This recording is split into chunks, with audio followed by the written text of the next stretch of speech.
Six heroes corner a black-winged angel named Lufasu as they declare an end to her dominance. One of the heroes slashes his sword through her as they then prepare a seal for her. Lufasu suddenly started praising the heroes, and that maybe they can even win against someone named Efreet. The whole thing is then revealed to be a video game, and that Lufasu was actually the avatar of a boy. Sorry to crush all of your dreams of having a waifu protagonist. Anyways, the boy then starts explaining the game's details, which I'm just not going to get into, but the important part is when he talks about the novel system, which is a system in the game where the actions made by players can be incorporated into the main storyline of the game. Lufasu was an avatar the boy created, and he would use her to invade and conquer every other country in the game to create one single country ruled by him. However, the players decided that having one country isn't very interesting since they can't use the war system anymore. So the boy and the other high-level players discussed with each other, and they decided to divide the forces to two, with one side being ruled by the supreme leader Lufasu, and the other side being led by the heroes. Lufasu ended up losing the war, and the event was officially registered into the game's storyline via the novel system. The boy prepares to close the game and go to bed, but then he notices a woman on the login screen, offering him a new role. The boy identifies the woman as the goddess Venesu, and the one that created the game world. The boy decides to accept the role, and he presses the yes button. The boy blacks out, and he suddenly starts hearing voices, asking if the hero summoning succeeded. However, the voices then began to panic, as they realize that they've accidentally released the seal on the supreme ruler. The boy opens his eyes to find himself in a throne room with everyone trembling and lowering their heads at him. The boy looks in a nearby mirror, and he realized that he has somehow turned into Lufasu, which is also going to be what I'm going to be calling him from now on.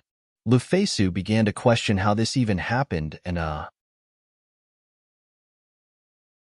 Anyways, Lufasu does the sensible thing that I'm sure many of you would do, and acknowledges how wrong it is for him to be transformed into a woman, and that there is no way she can be smashed. Lufasu decides to get an understanding of the situation by asking everyone in the room. However, when she opens her mouth to speak, a menacing aura is released from her body, which causes everyone to fall to the ground. Lufasu is confused on why her tone changed, and she continued to ask more questions, but what she says would keep on being misinterpreted. Lufasu is confused on what to do, but she realized that it was all because of a skill from the angel race called overpowering. She turns off the skill, and everyone in the room is lifted from the immense pressure. One of the people panics in the fact that he revived the supreme ruler, and Lufasu identifies him as an elf, and asks him for an explanation on what's going on.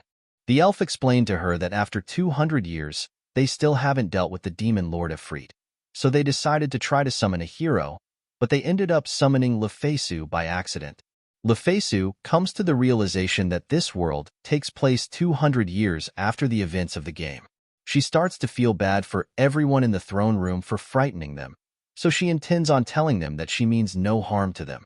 She tells everyone that she doesn't plan on doing anything to this world, and that she had already tasted defeat and was satisfied with that fight. However, she's still bothered by the fact that the people who defeated her couldn't manage to defeat Efreet, but right now, she is not the supreme ruler and is just a girl who got her dreams crushed. She then takes off and flies away from the castle. Lufasu is excited at the fact that she's flying, and she starts to contemplate on why she was sent to this world. But she is also excited, since she is inside of her favorite game, and became the character she created. However, she's still going to try to find a way to get back home, as she wonders where she'll go first. She suddenly spots a large tower in the distance, which turned out to be her base.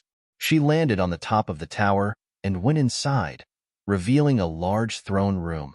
She starts feeling nostalgic, even though it should technically be her first time here, and she suddenly gets a flashback to her sitting at a table with a bunch of other people. Lufasu is confused on what those memories are, but she suddenly notices somebody hiding around the corner. A young girl walks out, and her face brightens up when she spots Lufasu. She runs up to her and asks if it's really her, and Lufasu is left wondering who the girl is. Lufasu asks the girl who she is, much to the girl's shock.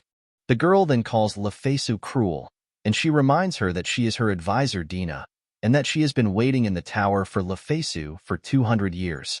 Lufasu is confused since she doesn't remember someone named Dina in her troops, but she suddenly remembers that she had stationed a random NPC girl and gave her the setting of Lufasu's advisor. Lufasu realized that she has to be more assertive, and she apologizes to Dina and thanks her for her services. Dina bows down and says that she's not worthy of such praise. Dina asks Lufasu how she was able to return, and Lufasu told her that she got summoned by mistake by a king who wanted to summon a hero. Lufasu then asked Dina about what happened after she left, and Dina told her that the 7 heroes who defeated her each started a country of their own, and 4 of the 7 have already passed away from old age, but 3 that have a longer lifespan are still alive. Lufasu then wonders if the 7 heroes are also players, and she asks Dina if there's anything else. Dina tells her that the Demon King Efreet is still in good condition, and that the 12 stars of heaven are also all still alive. Dina says she was able to track down half of them, and 2 of them joined Efreet to get revenge on the humans for defeating Lufasu. Lufasu then explains that the 12 stars of heaven are NPCs that can be called friendly monsters, and Lufasu mastered the skill Monster Tamer, which she used to tame boss monsters that only appeared once in official events, and she made the 12 strongest ones generals under her direct supervision. Lufasu is irritated that they are causing trouble, and she says that she'll have to scold them. She then sets an objective to find out if the 3 remaining heroes are also players, and to also recover the 12 stars of heaven if they're acting stupid. Dina informs Lufasu that the closest location to them is the Suval country, with one of the 7 heroes Migres being inside. Then inside the nearby volcano is the Castle of the Dragon, where one of the 12 stars of heaven, Ares the Ram, is located, and that Ares is currently preparing for the invasion of Suval. Lufasu decided that Suval will be the next location that she is headed to. Lufasu is about to leave, but Dina tells her to wait, and she informs Lufasu that her face is too well known. Lufasu counteracts this by saying that it was 200 years ago, and no one would remember her in a world without photos, but Dina calls her naive, since races like the elves have longer lifespans, so they would still clearly remember her. Dina then suggests Lufasu to get a job where the social status and background of a person doesn't matter. And that's how they settled on an adventurer job, just like literally every other iSky fantasy manga out there. Lufasu ended up accepting a commission that required her to exterminate some orcs that have built a nest near a village and have been kidnapping young women and stealing their food. Dina says that the goddess is probably grieving over creating things that are such failures, and she begs Lufasu to quickly get rid of the orcs.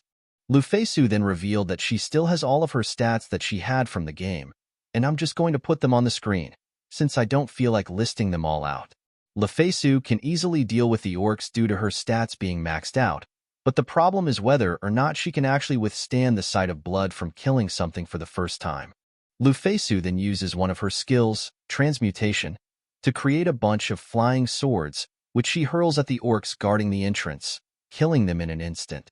Lufasu found the aftermath to be gross, and stated that the game is definitely an 18+. However, she is confused as to why her emotions haven't been stirred at all at the sight of this. Suddenly, an entire horde of orcs appear and charges at Lufasu.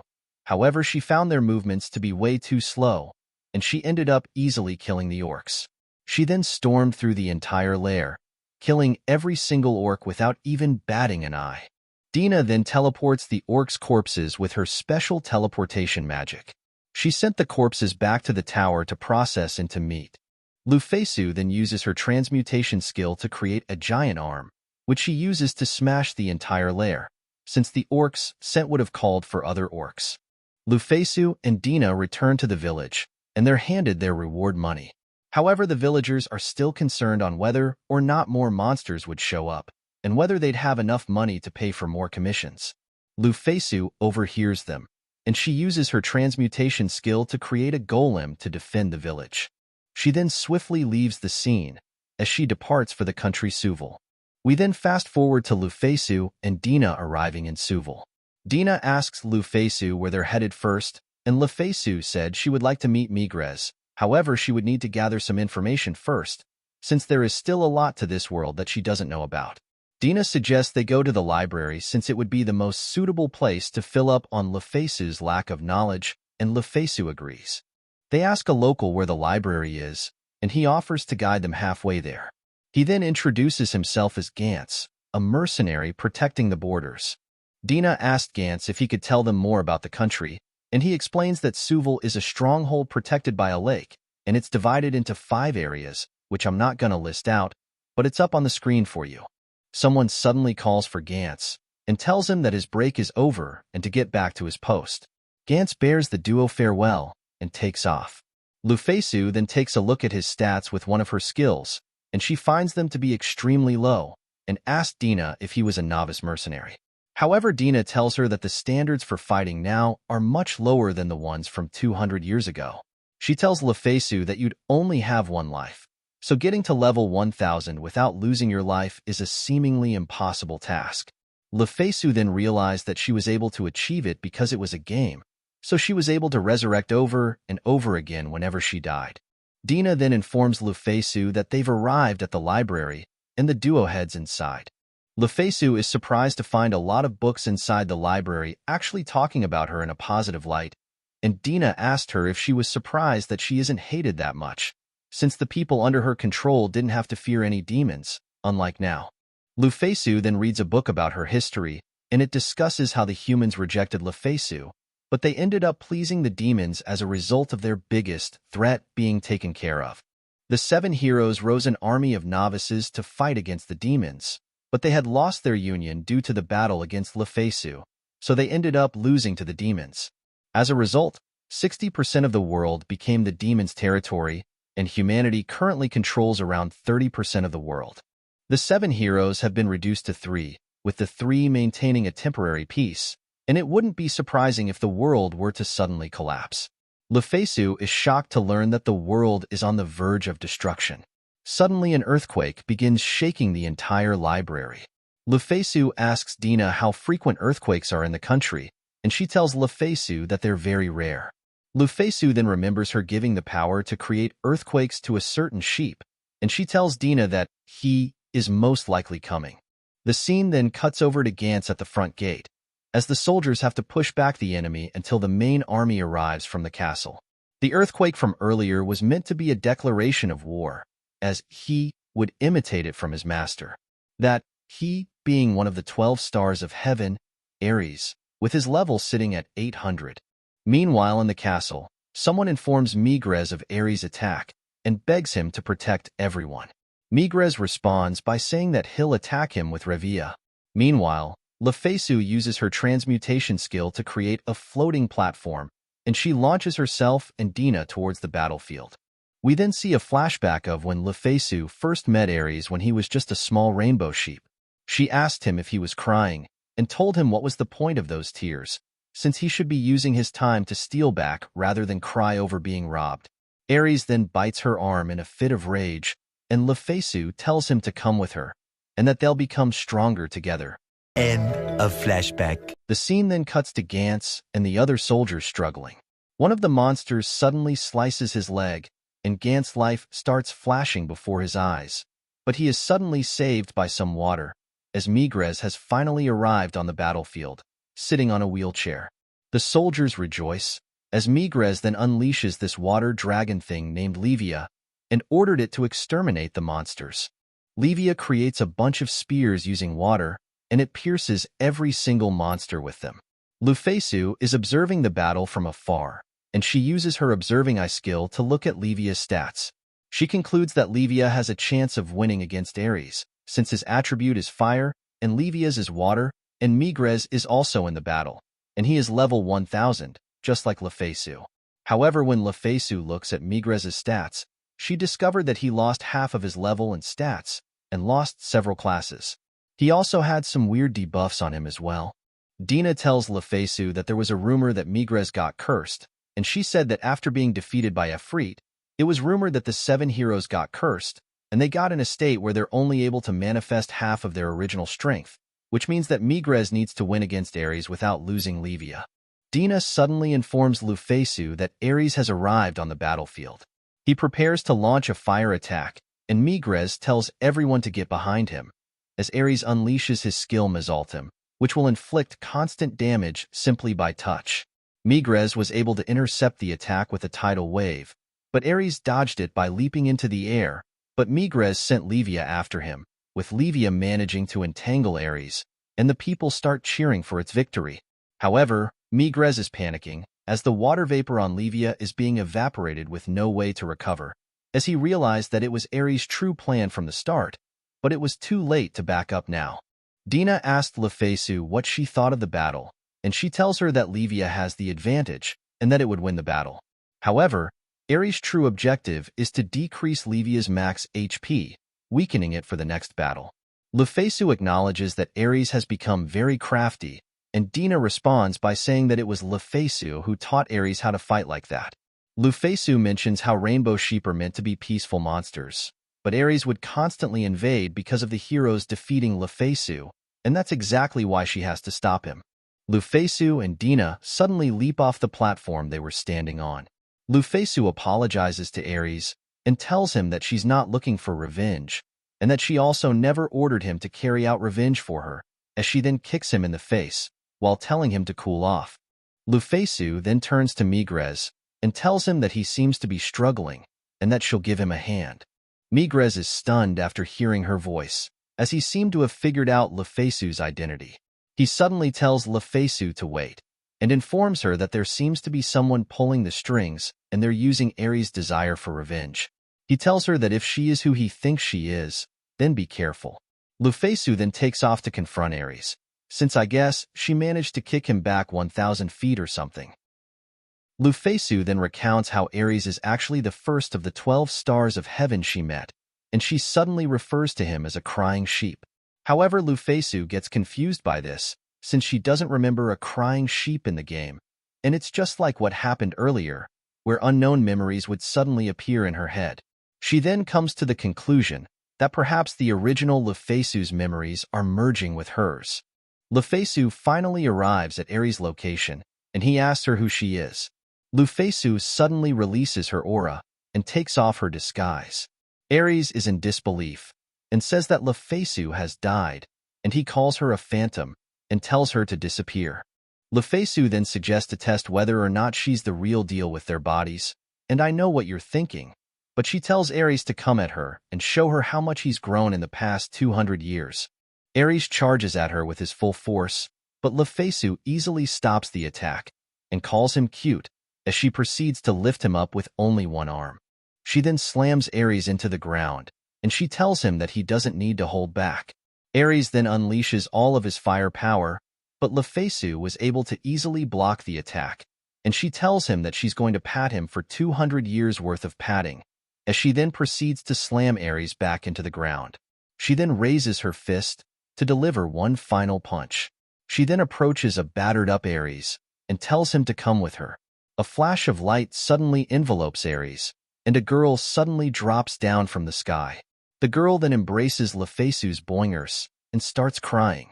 Lufasu then notices that the girl has rainbow shiny hair, and she realized that the girl is somehow Ares. We flash back to Lufasu when she first caught Ares, and chatting with the players of the 7 heroes. She asked them what the design for Ares should be, and one of the players, Mafahl, suggested to make him look like a beautiful girl.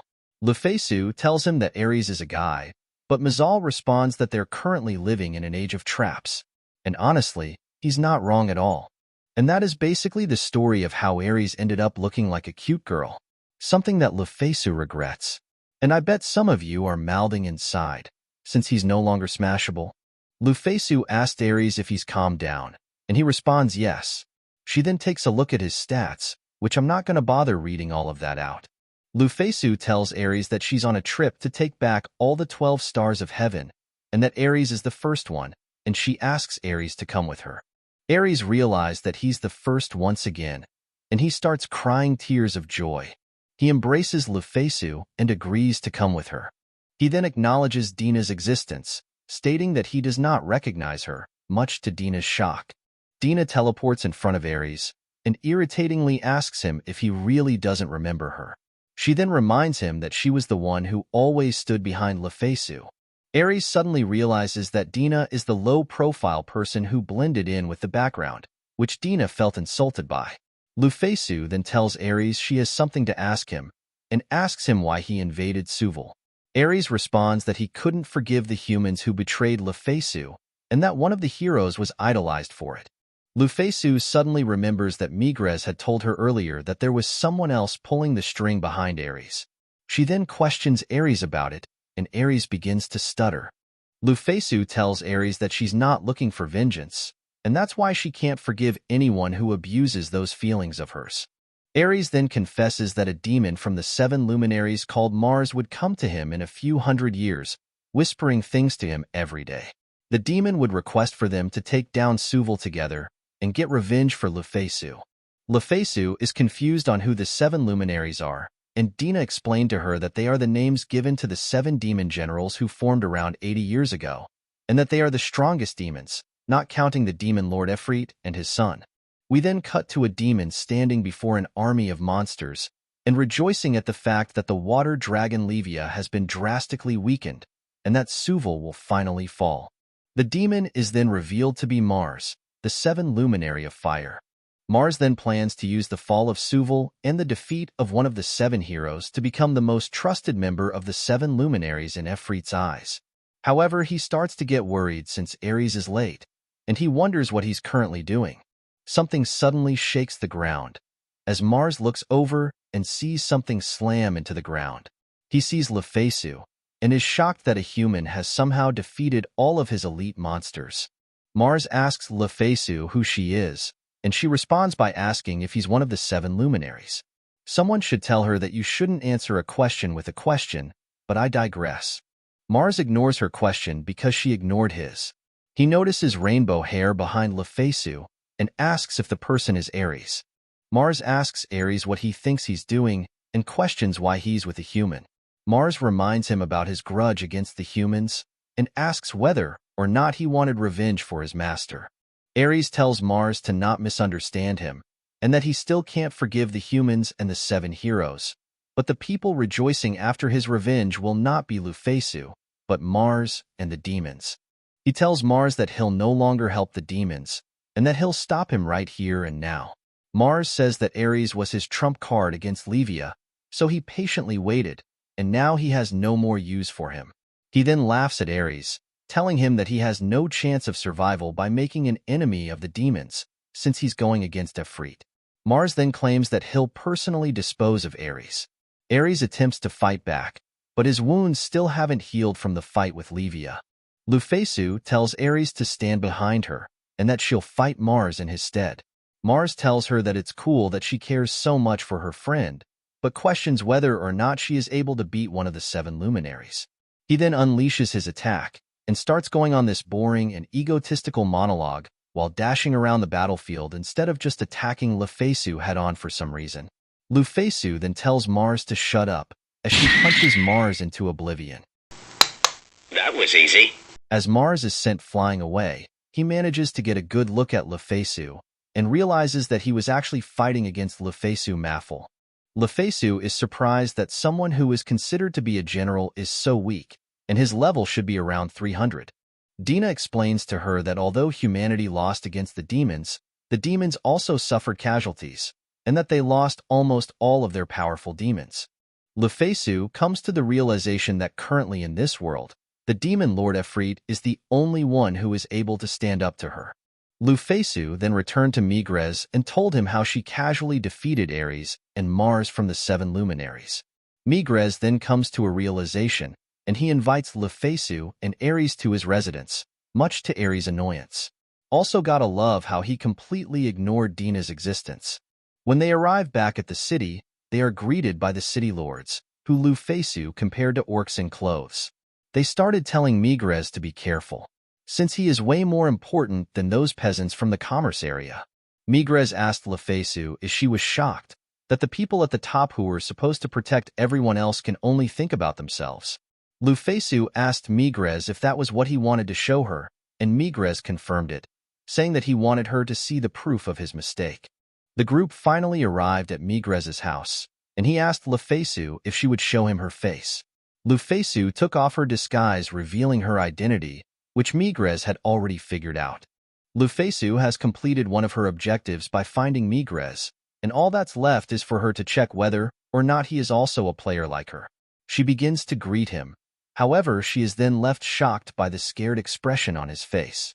Lufasu realized that Migres is a resident of this world, and that's why he looks at her with such fear and regret, since he would have known that the fight between Lufasu and the 7 heroes was all staged. Migres asked Lufasu why she returned to this world after so long, and if it was to sneer at them for falling so low. Lufasu then talks about all the books criticizing the 7 heroes in the library, and she asked him if he was the one who wrote them. She then asked Migres if he felt guilty by allowing the demons to invade by defeating her. Lufasu tells him that it's fine to feel proud for winning, and that the Migres she knows would follow the path he thinks is right, and that even though she lost the battle, she does not have any regrets about it. Migres is confused and asked why she didn't have a grudge against the 7 heroes, since Lufasu had everything under control until it was ruined by their betrayal. However, all of that to Lufasu was simply just a game, so she doesn't actually feel anything.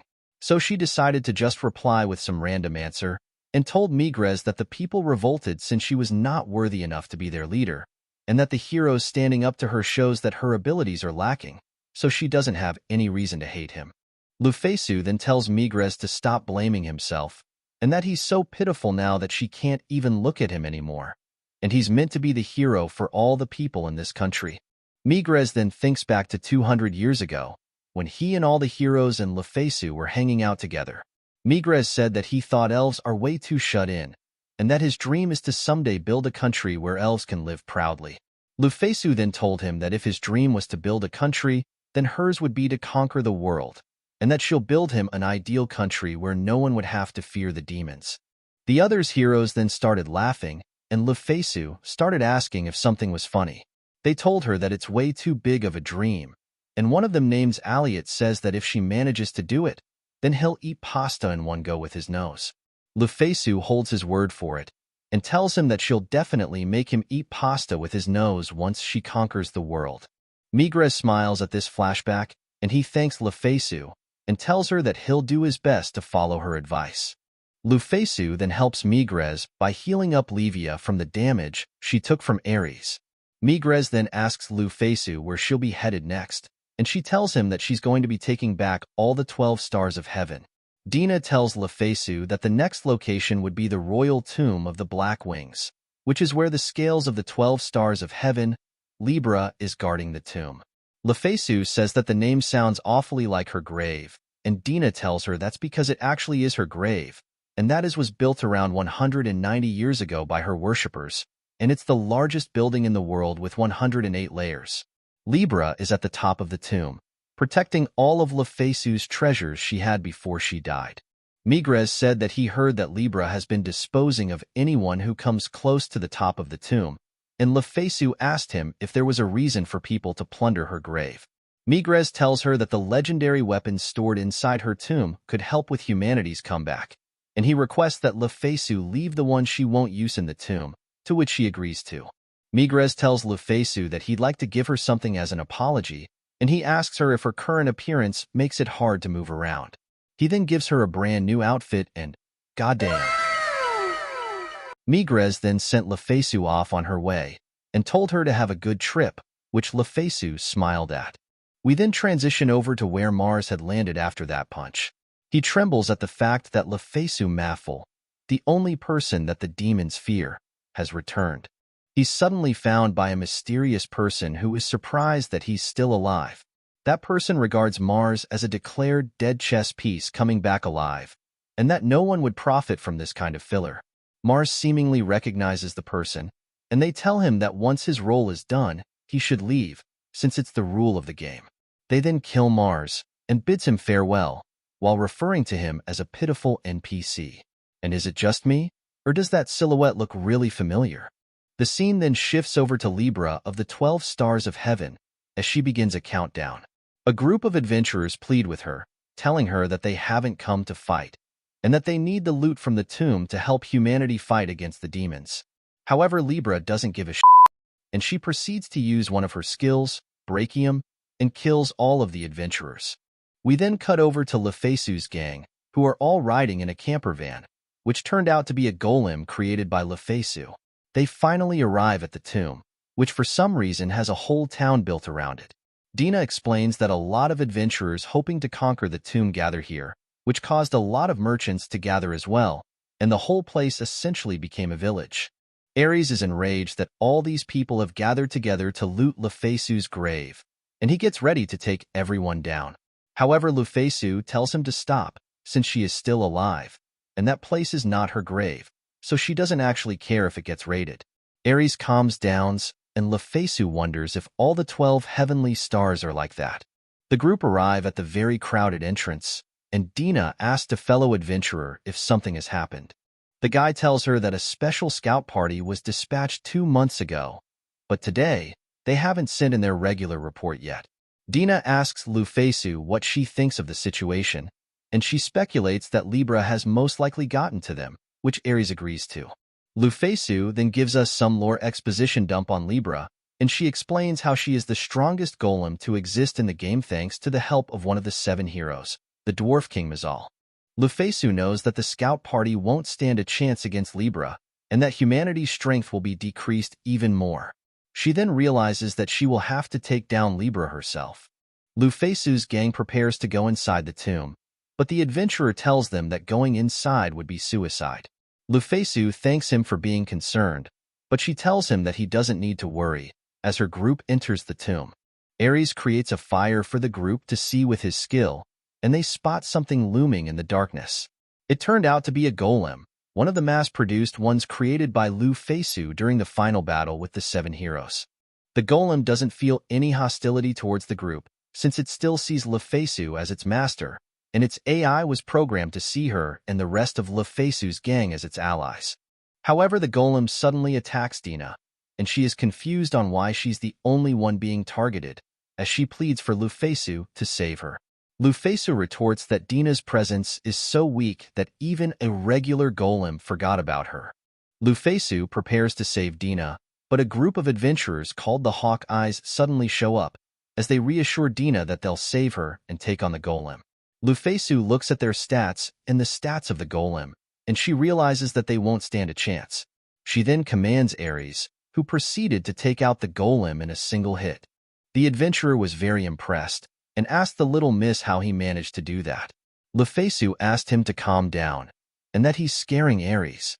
She also adds that Ares is a boy, and the adventurer has the same reaction that the audience also had when they found out. The group of adventurers introduce themselves as a warrior class and the leader Jean, a light warrior Nick, a heavy warrior Richard, and an archer Shu. Now make sure you jot down these names, because they're not going to be important at all. Lufasu introduces herself as Sufalu, a wandering merchant and a ranger class. Dina and Ares then copies her introduction and says pretty much the same thing. Jean notes that their party is very unbalanced and asks if they're okay, which Lufasu takes insult to. She then reassures him and says that their levels are very high, and Jean takes that as them being a muscle-brained party despite their gorgeous appearances, and Lufasu gets even more pissed. Jean then reassures Lufasu and told her that his party will accompany them from this point, and Lufasu regards them as unwanted help. Lufasu was about to reject the offer, but Dina interjects and accepts it. Dina then tells Lufasu that they should use what they can use, and that the adventurers are the one who chose to tag along. Lufasu realized that Dina wants the adventurers to act like a tank, and it's not a bad strategy, but it's against her good conscience, and that they'll just pretend to beat monsters by cooperation while it's actually just her and Ares doing all the work. The group arrive at floor 106 of the tomb, which Jean was not expecting to get to in just a few days. He then boasts about their strength, but Nick tells him to not let his guard down. The group suddenly stumbles upon a pile of corpses, which they realized was the scouting party. Nick theorizes that they fought against the golems, but it ended up with a double KO, but Lufasu doesn't believe it, since the golem they faced is a level 600, and the highest level golem she's ever made. She theorizes that the group sacrificed their lives so that they friends can go on to the top. However, she realized that the golem is also dead. She comes to the realization that since golems can't recover HP, the 200 years of damage must have built up and worn it out. Jean's party prepares to get to the top floor and defeat Libra, but Lufasu tells them to stay put. Jean asks if she's planning on going in by herself, and that it's reckless. Lufasu told him that she's the only one here who can survive Libra's first attack, and Jean questions who she is. He recounts how she crushed the golems so that they wouldn't fight them, and she talks if she also knew Libra personally. Lufasu asks him why she should answer him, with a menacing glare, as she then proceeds to climb the stairs to the final floor. Dina and Ares stays behind, since neither of their HP reaches 10,000. Lufasu enters the final room, as a voice identifies her as an intruder and gives her 10 seconds to leave. The voice reveals themselves to be Libra of the scales from the 12 heavenly stars, and says that she'll use force to remove the intruder. Lufasu removes her disguise, leaving Libra in complete shock. Libra scans Lufasu and found a 99.999899965% chance of her being the real Lufasu. However, she also found the probability of her surviving the battle against the heroes to be less than 1%. The contrasting percentages causes Libra to malfunction.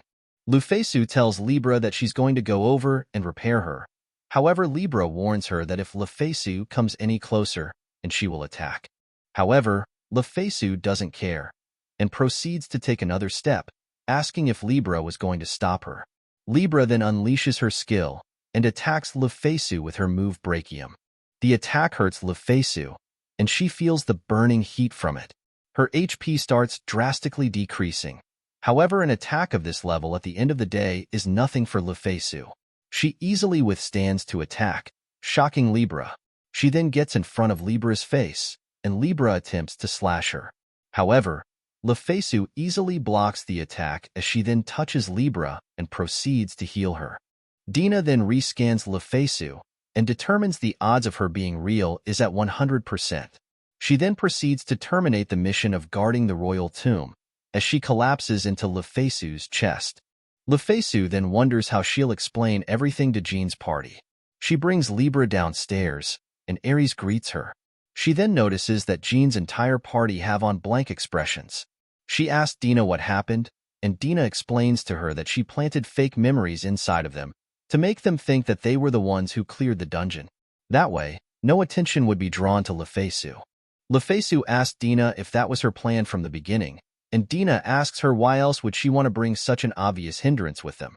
Lufasu's party reached the top floor, and they gathered the treasures that they needed, while leaving the rest for the humans. The party rests at a nearby forest, however Libra is not waking up. Dina suggests Lufasu to order her to get up. Lufasu orders Libra to wake up, and Libra begins to move. She stands up and greets Lufasu a good morning, as Lufasu takes a look at all her stats. Libra looks over at Dina and calls her an unknown person and that it's nice to meet her. Lufasu tells Libra that Dina is her advisor, but Libra questions it and says that Dina has such a powerful stealth nature that not even her memory can save it down, which upsets Dina. Dina then gets in front of Libra's face, hoping to jog her memory, but Libra still does not remember Dina. However, she did find a chunk of data that has been damaged after 200 years, so the data about Dina is probably inside that chunk. Lufasu tells Libra that she is on a mission to recover all the 12 heavenly stars, and that she is the second one. Lufasu tells Libra to use her power for Lufasu, and to come with her on her mission. Libra tells Lufasu that she'll accompany Lufasu on her journey, as she joins Lufasu's party. Lufasu asks Dina where they're going next, and Dina tells her that they'll be headed around 2,000 kilometers to the west across the sea. She says that at the base of the mountain at that location, Parthenos of the Maiden has made a small village, and is currently living a secluded life there. Lufasu questions Dina about this, and Dina tells her that Parthenos has made a barrier for weak monsters and plants to live in without having to fear the enemies outside. Lufasu realizes that what Parthenos is doing is fairly normal, and that it's nice to have some members of the 12 heavenly stars not cause trouble for others. However, Dina tells her that the mountain Parthenos settled in is Lufasu's hometown, and that she kicked out all of the native Skywing that once lived there. Lufasu immediately takes back what she said after hearing this. Ares asks Dina where all the Skywings are staying after being kicked out, and Dina says that they're all currently living in the country Gillerhorn, made by Merak, one of the 7 heroes. Lufasu realized that they would have to choose the 12 heavenly stars, or the 7 heroes. She takes into consideration that the capital of Gjellerhorn is closer, and that there's also a chance that Merak is a player as well. So she orders the rest of her party that meeting the 7 heroes is also an objective of her journey, and that they'd be headed towards Jallarhorn first. Lufasu's party arrives at Jallarhorn, and they notice that every single building is built on the rock surfaces, and that the towns seem to be white on one side and black on the other. Lufasu calls Merak an idiot for building it like this, and she asks Dina if she knows anything about any of this. Dina tells Lufasu that the country seems to be split up between 2 factions, and that there is a light civil war between the 2 of them. She tells Lufasu that one faction is the traditional faction, who are in belief that pure white wings are the pride of the Skywing race, and that any other colored wings are inferior. The other faction are those who oppose those beliefs, and are comprised of mixed-colored wings. Now, why does that scenario sound so familiar? Anyways, Lufasu asks Dina about Merak's stance on this, and Dina tells her that Merak is neutral in this whole conflict and is trying to stop it, but he can't seem to hold back the emotions of his people. Dina explains that the Skywing race would bully those with different colored wings, and that it has gotten even worse since Lufasu's disappearance. Lufasu realized that she could have been the source of this dispute. She then explains that it doesn't matter how ugly a Skywing is. If their wings are white, then they will be popular, and the opposite applies to the other colored wings. Since Lufasu was so powerful, she was also seen as a monster by the public. Lufasu knew the background of her character when choosing it, but she stuck with it anyways, since she thought it was cool. Ares asked Dina about the fact that Lufasu had banned discrimination in the past during her rule, which Dina confirms, confusing Lufasu, since this wasn't something from the game, and Lufasu starts to wonder whether or not there were things about Lufasu that she didn't even know about. Lufasu stated that Merak was someone who was able to read the mood and take care of others inside the game, and that if someone like him can't suppress this dispute, then the situation must be very serious. She also thought about how she was the cause for the conflict, so she can't just gloss over this situation. Dina asked Lufasu whether they'll go to the white or black side, and Lufasu answers black. Dina tells Lufasu that she should take extra caution with her disguise, since Skywings are a long-lived race, with a lifespan of around 1,500 years, and most of them would most likely remember Lufasu's face. Dina asks Lufasu how they'll get inside the town, and she states that she knows that there are stairs, but they're pointlessly long and slanted since everyone living in it can fly, so no one really uses the stairs. Dina panics and tells Lufasu that she really doesn't want to climb those stairs, and Libra tells her to calm down, since she will carry everyone inside. She then equips a jetpack and carries everyone in the air, with Lufasu panicking. The party crash-landed into the town, with all the townspeople questioning who they are. Dina apologizes for making such a racket that late, and says that they're just wandering merchants, which the townspeople all immediately buy. Lufasu's party checks into an inn and head to bed. Lufasu suddenly starts to dream about her character's childhood. She saw herself get scolded by her father for hitting the neighbor's children, and Lufasu defended herself by saying that they started it by throwing stones at her. However, her father tells her to shut up, as he proceeds to beat her, while telling her that he doesn't remember raising her like that. Lufasu retorts that of course he doesn't remember, since he never raised her from the start, and all he ever did was yell at her and abuse her. She then sees Lufasu's father and family living inside a mansion, while Lufasu is living inside of a small shed outside. She curses the god of creation for having her feel all of this, just for having different colored wings. She then sees a scene of her mother caressing her, as it then pans to Lufasu running away, angry that the god has made this world so unfair, and that she has to suffer like this. She then determines that no one in this world would help her, and that's why she decided to become stronger than everyone else, and that she'll save her mom from her miserable life. She then vows that she'll take all the unfairness and unreasonable things in the world, and mow them all down without leaving a single one behind. Lufasu suddenly wakes up, being confused on what she just saw. Libra came over to check on her, surprising Lufasu, and she asks Libra what she's doing there, and she responds that guarding her mistress is her duty. Libra tells Lufasu that her pulse was raising, and Lufasu reassures Libra, telling her that she simply saw an old dream. She then recalls all of the memories she has had since coming to this world, and realized that those are all the real Lufasu's memories. However, the only one inhabiting Lufasu's body is her, and she starts to wonder what happened to the real Lufasu's soul. We then flash over to the Demon King's castle, where the 7 luminaries are holding a meeting. One of them asks about the status of Mars, and another replies that he's probably dead, since the monsters he's in charge of in Ares are all missing. Another member questions if Ares killed him, and another member laughs, stating that even if Mars was the weakest member of the 7 luminaries, to be killed by someone from the 12 heavenly stars is a big disgrace to the demons. Another member asks the demon where she's been this whole time, and she says that she was conversing with the person who killed Mars. A member asks her who it was, and she says that she remembers the person having a pair of black wings on her back and is also very beautiful. The members all get scared, as they realize that the black wings could mean that the person is Lufasu Mafahl. They panic since Lufasu was the only being the Demon King feared, and if she really is alive, then it would be really bad for the demons. They ask the member if they were able to grasp Lufasu's movements, and she replies that Lufasu is currently in Gellerhorn. One of the other members tells another member named Jupiter to cooperate with the girl and to report anything that they find. They say that they will be expecting good things from the girl, referring to her as Venus. Meanwhile, back at Gellerhorn, someone is excited that the time has finally come, and they tell Lufasu to wait for them to present the heads of the heroes before her. It's the next day, and Lufasu tells everyone that they'll be going sightseeing for today, and that she'll allow everyone to roam around freely. However, she tells everyone to not cause any problems, and Dina states that she wants to go over to the White Wings area. Lufasu personally would rather meet up with Merak as fast as possible and determine whether or not he's an actual player, but Dina said that it would be quite difficult to see him right now. Ares gets Lufasu's attention and asks if she was trying to gather the 12 heavenly stars, which Lufasu confirms.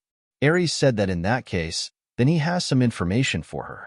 He tells Lufasu that Ego Karos of the Goat from the 12 heavenly stars had invited Ares to go with him to the demon race's place, so he is most likely working with the demons. Lufasu figures that she'll probably have to capture him immediately. However, Ares says that he has no idea where he is now. With that in mind, Lufasu begins wandering around the city, and she stumbles upon a black temple. She heads in and spots a statue of herself, weirding her out. Someone suddenly approaches Lufasu, asking if she's a traveler, since she seemed very surprised when she saw the statue. Lufasu is interested in the fact that the temple is worshipping the supreme ruler, and the guy says that Lufasu would seem like an evil aggressor to the outside world. However, she is the revered savior to them.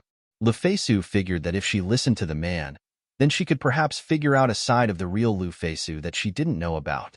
The man asks Lufasu if she knew about the customs of the Skywings, and Lufasu said she did, saying that the Skywings view the whiteness of their wings as the pride of their own race. The man asks Lufasu if she could believe such a thing, the fact that the other Skywings didn't even view them as the same just because of their different wing colors.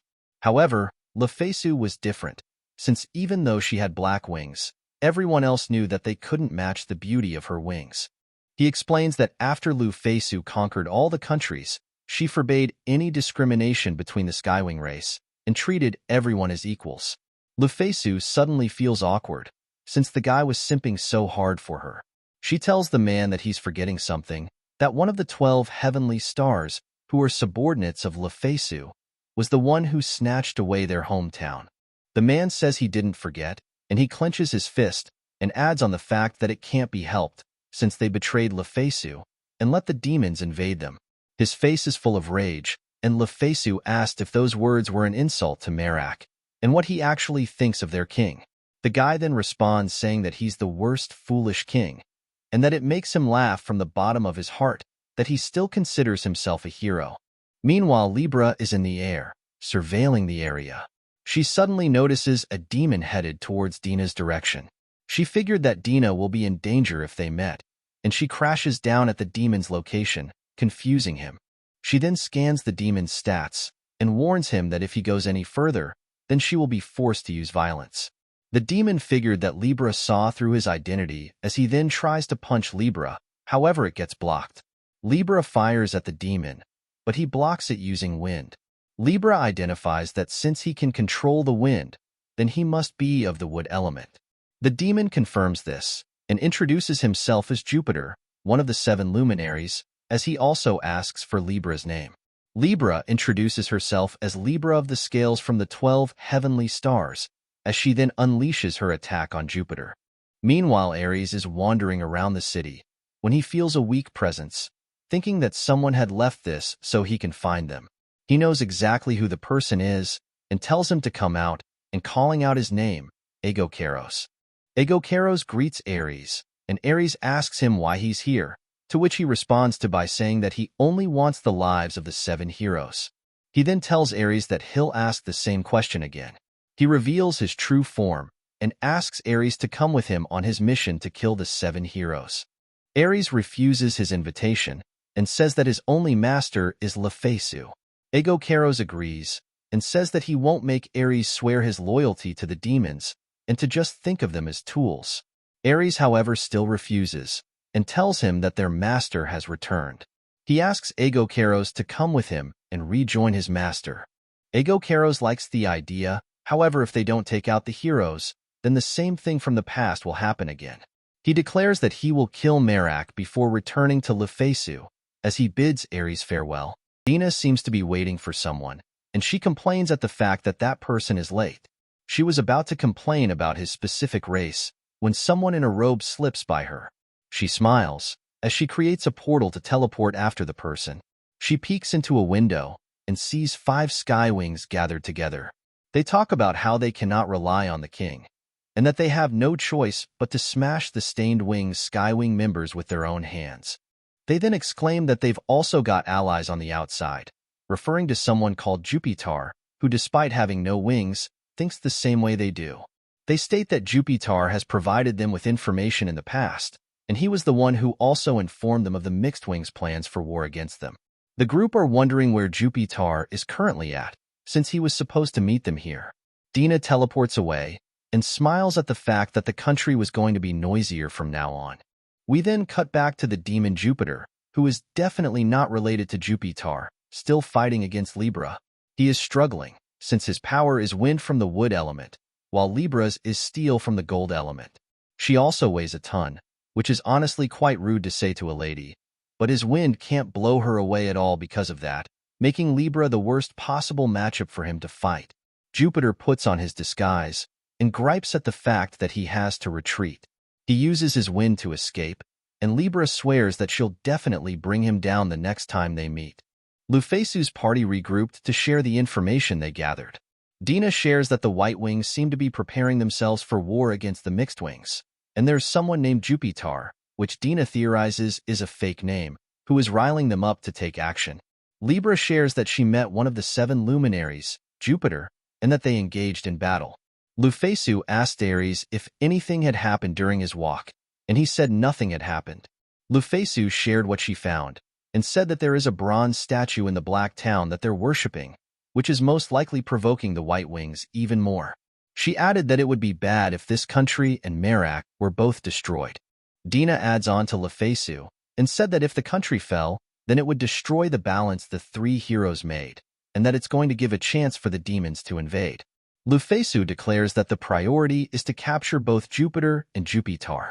Lufasu then comes to a realization, and she's pretty sure that Jupiter and Jupiter are the same person. Libra tells her that she has come to the same conclusion, since the direction that Jupiter walked in was towards Dina's location. Dina adds on to that, and said that she was tailing a suspicious person into a hidden house where they were supposed to meet Jupiter. So that means that Jupiter was most likely headed towards that house Dina found. Libra then adds on the final piece, which is Jupiter was disguising himself as a human when she found him. Lufasu then concludes that it's very obvious that Jupiter and Jupiter are the same person.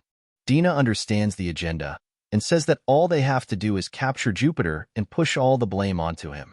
We then shift over to Jupiter, who is furious at the fact that his plan was foiled by Libra. His plan was to disguise himself as Jupiter to stir up conflict between the Skywings, and then take out Merak after the Skywings have destroyed each other. Someone suddenly approaches Jupiter, making fun of the fact that he was severely beaten up. Jupiter is angry and tells the person that it was their job to keep Lufasu in check, and that was the whole reason they even approached Lufasu in the first place. The person tells Jupiter that they were waiting for him in the meeting place for a long time, and to also not ask them to do the impossible, since there is no way for them to be able to stop the supreme leader on their own. They tell Jupiter that they will be able to temporarily restrain Libra for about 20 minutes. Jupiter tells them to keep their promise, and he gives them a magic stone to signal him once Libra is restrained. He once again gets their reassurance, revealing the mysterious person to be Venus from the Seven Luminaries. We cut over to Lufasu's party, where Libra informs Lufasu that she hasn't seen Dina in a while.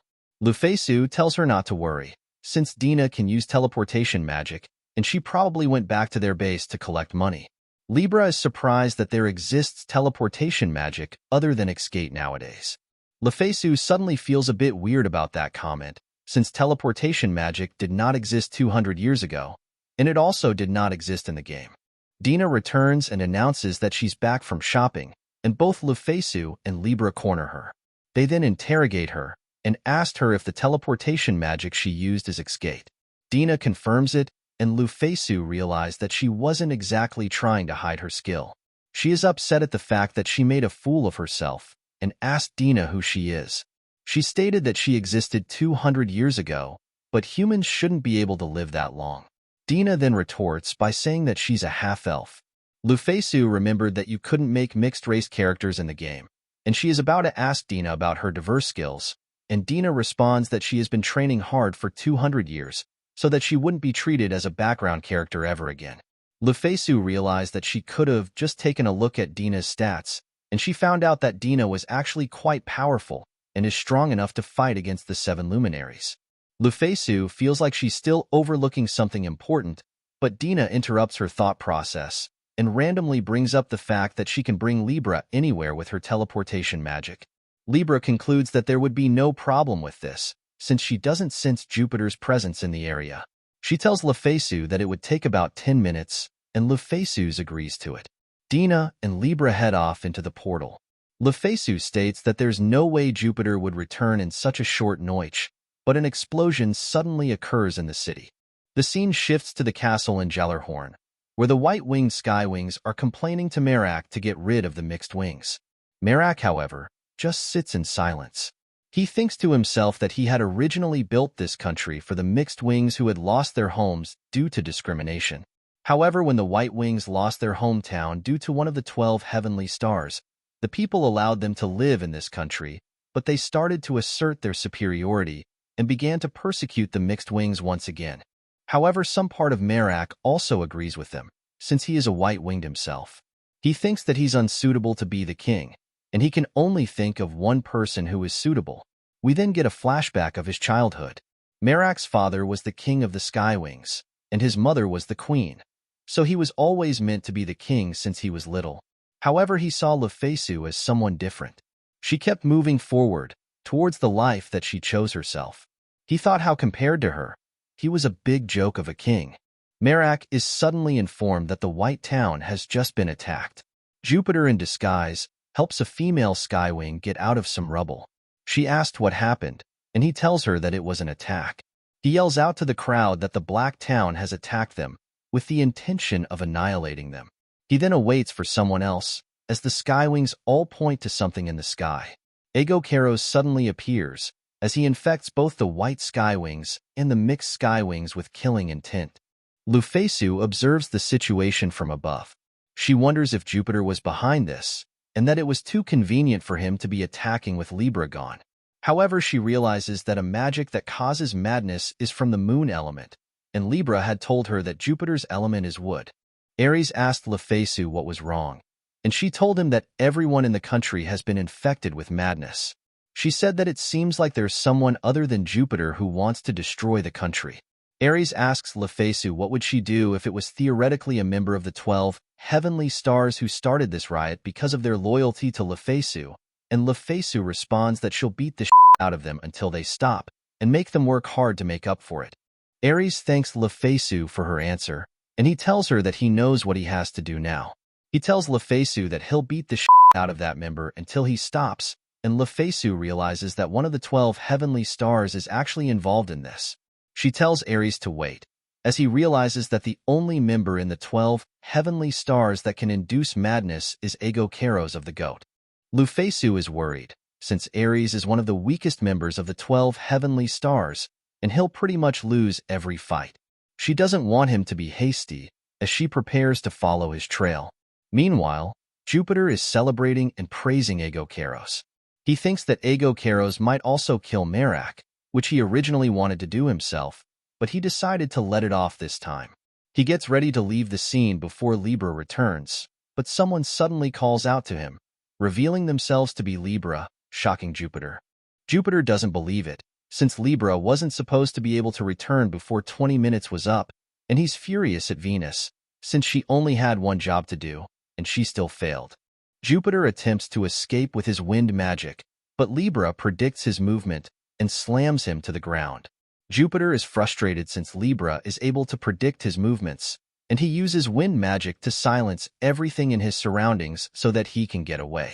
However, Libra still manages to catch him, since having one area be completely silent in a noisy town that's in a riot is strange. No matter where Jupiter hid, Libra would just keep on finding him. Jupiter is in complete shock and terror, and Libra announces that if he keeps on trying to escape, then she'll attack him with her move Brachium, which is said to be the most destructive power between the 12 heavenly stars. She begins to count down, and Jupiter begged her not to shoot him and surrenders.